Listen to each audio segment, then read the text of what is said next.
Slow suicide.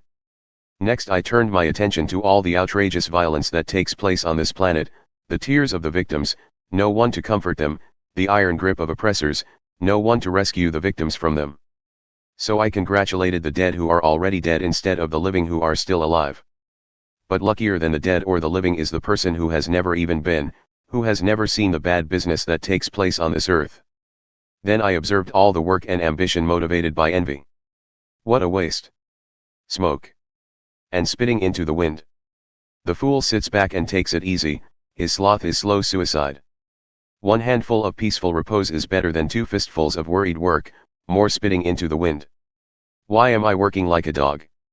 I turned my head and saw yet another wisp of smoke on its way to nothingness, a solitary person, completely alone, no children, no family, no friends, yet working obsessively late into the night, compulsively greedy for more and more, never bothering to ask, why am I working like a dog? Never having any fun? And who cares? More smoke. A bad business. It's better to have a partner than go it alone. Share the work, share the wealth. And if one falls down, the other helps, but if there's no one to help, tough. 2 in a bed warm each other. Alone, you shiver all night. By yourself you're unprotected. With a friend you can face the worst. Can you round up a third? A 3-stranded rope isn't easily snapped.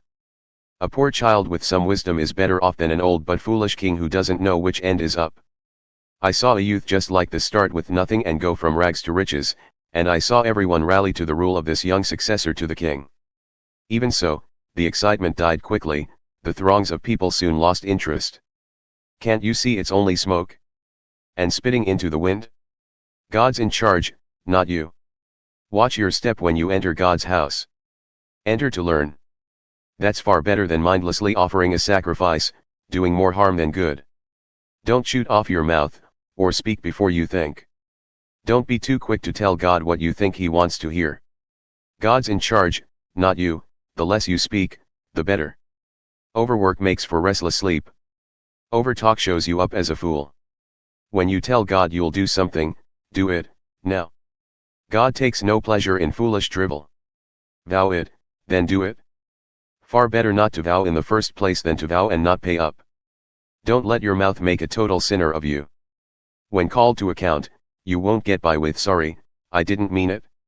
Why risk provoking God to angry retaliation? But against all illusion and fantasy and empty talk there's always this rock foundation, fear God. A salary of smoke. Don't be too upset when you see the poor kicked around, and justice and right violated all over the place. Exploitation filters down from one petty official to another. There's no end to it, and nothing can be done about it. But the good earth doesn't cheat anyone, even a bad king is honestly served by a field. The one who loves money is never satisfied with money, nor the one who loves wealth with big profits. More smoke. The more loot you get, the more looters show up. And what fun is that, to be robbed in broad daylight? Hard and honest work earns a good night's sleep, whether supper is beans or steak. But a rich man's belly gives him insomnia. Here's a piece of bad luck I've seen happen: a man hoards far more wealth than is good for him and then loses it all in a bad business deal. He fathered a child but hasn't a cent left to give him. He arrived naked from the womb of his mother, he'll leave in the same condition, with nothing. This is bad luck, for sure. Naked he came, naked he went. So what was the point of working for a salary of smoke? All for a miserable life spent in the dark? Make the most of what God gives. After looking at the way things are on this earth, here's what I've decided is the best way to live: take care of yourself, have a good time, and make the most of whatever job you have for as long as God gives you life.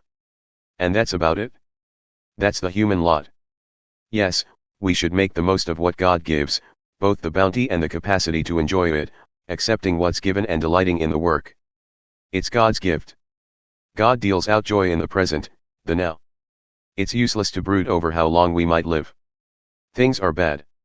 I looked long and hard at what goes on around here, and let me tell you, things are bad. And people feel it.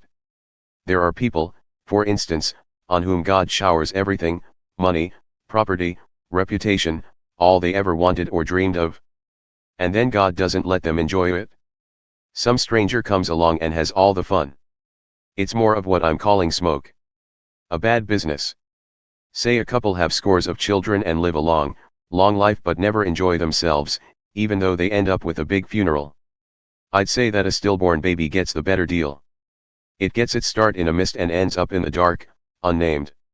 It sees nothing and knows nothing, but is better off by far than anyone living. Even if someone lived 1,000 years, make it 2,000. But didn't enjoy anything, what's the point? Doesn't everyone end up in the same place?